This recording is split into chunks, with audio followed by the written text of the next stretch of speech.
see you, man. Nice seeing you. Congratulations on this. Thank you so much. Is this a big deal? I mean, at this stage of the game, you're quite successful. You got a few under your belt. I guess, yeah. No, I mean, this is definitely a really pleasant kind of turn for things for me because it's a smart, sort of more high-minded teen movie with a great adult cast. Right. And the character that I have in it, he's not like, he's not riding on my shoulders, he's riding on her shoulders. So, right. I mean, Woodchuck Todd, who I play, is, he's like a strange but effortlessly cool guy, and I really dug that about him.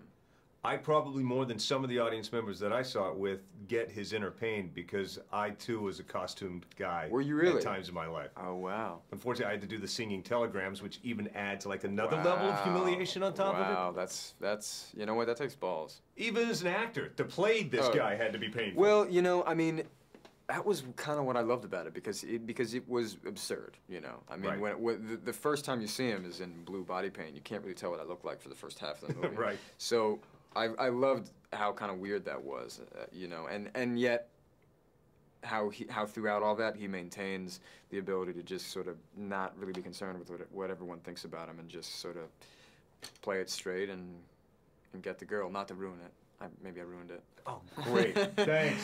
See ya. Try selling tickets now, pal. Yeah, right. Great. No, but, at the same time, with that said, although he's suffering this humiliation, I wish I had his thick skin. Yeah, well, that's the thing about him. I mean, he really is somehow. I was surprised reading it, how they sort of made him to be the cool guy when he's doing kind of the exact opposite. I mean, right. In another film, this guy would have been the nerd. He would have been the guy picked on, but he doesn't care and he rises above it, which is a nice thing. And your character, for the most part, he just kind of strolls through every scene, almost like a Shakespearean chorus. Yeah, right. So you're not around for a lot of the big scenes. No, I'm not. And I just sort of, like, you're right about the Shakespearean chorus thing. It just kind of, like, pops in and out at the beginning or end of a scene when it's really about something else. Right. And he just pops in to give kind of like a wink and a nod, and then he's out. Which again, is what I loved about it. So have you seen the film? I have. Favorite parts? God. Well, I'm friends with Byrd, who plays Brandon, the gay kid. Oh, okay. And I love the scene where they have to fake the losing their virginity for both of them.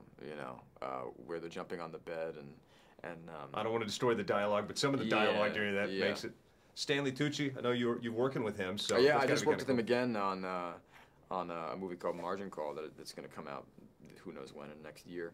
But he's awesome. Stanley Tucci is amazing, and in this movie I didn't get to work with him, so thankfully in the next one I was able to have some lines with him. Right now there's some fandom out there going, ask him about Gossip Girl. Yeah, right. So, anything you want to leak? I mean, honestly, there's baby news. The thing, yeah, I can't, I mean, I think everybody's figured out there's a baby on the way, but I won't say with whom, and I won't say anything else. Unfortunately, man, I mean, like, I'd tell you everything, but they don't want us to. It's funny, the second we segued onto that, people stood up and started doing this. Coincidence? I don't think so.